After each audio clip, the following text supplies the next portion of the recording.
Em dic Nayara, sóc estudiant d'educació primària i sóc acompanyant perquè no tinc el carnet de conduir. Em dic Cèlia, estudio educació primària i m'estic traient el carnet de conduir, de cotxe. Jo sóc el Marc, estic estudiant educació social i tinc el carnet de conduir des de fa 2 anys. Em dic Sandra, estic estudiant educació social i soc conductora des de fa 18 anys.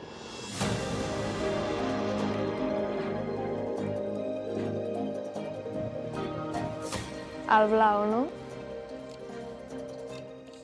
Vertader o fals? Limitar la velocitat a 30 km/h augmenta les emissions dels vehicles.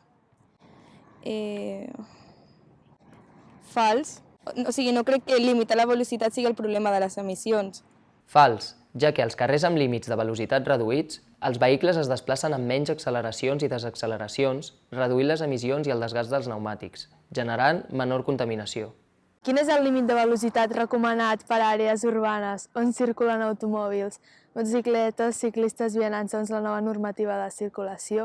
30 km/h. El límit de 30 km/h s'aplica en aquells carrers amb un únic carril per cada sentit de circulació. Quants atropellaments en zones urbanes de Catalunya va haver-hi el 2021? Molts, no sé, 350. 16 persones van morir atropellades en zones urbanes a Catalunya el 2021. És suficient anar a 30 km/h perquè les ciutats siguin sostenibles? Jo crec que sí, que és suficient. Menys de 30 km/h em semblaria massa poc, no?, per circular dintre d'una ciutat. No és suficient circular a 30 km/h per considerar les ciutats sostenibles. Hauríem de transitar cap a un model de mobilitat amb menys cotxes, introduir canvis a la normativa i la regulació per aconseguir un canvi d'actitud de les persones al volant i modificar el disseny viari a les ciutats.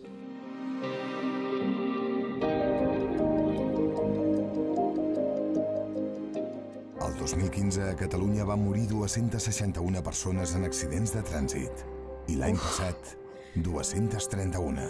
I si fossin aquests 3? Vols que li donem una abraçada al Tepi? Ai, no. Aquests no. Quina creus que hauria de ser la xifra? La resposta és 0. 0. Tindria que ser 0. 0. 0. 0.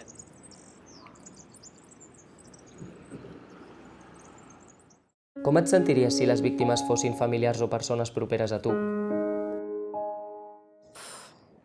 És que quan estava mirant el vídeo m'he imaginat que era família meva i és dur.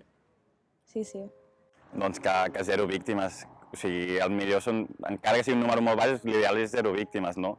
Perquè si et toquen de prop és que ja veus que encara que sigui una, no n'hi ha d'haver cap. Quan parlem de números sembla que ens queda una mica més lluny, però quan et toca de prop doncs ho veiem tot molt diferent. Ni que sigui un, doncs no ho acceptaria mai, mai, mai.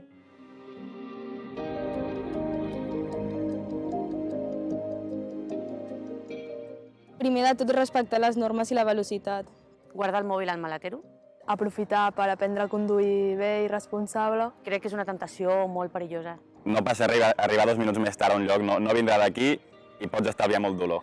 Jo com a acompanyant ho he viscut, no? Que la persona que condueix va més ràpid i clar, és perillós. Si veus que el conductor no està fent les coses bé, doncs ho dius.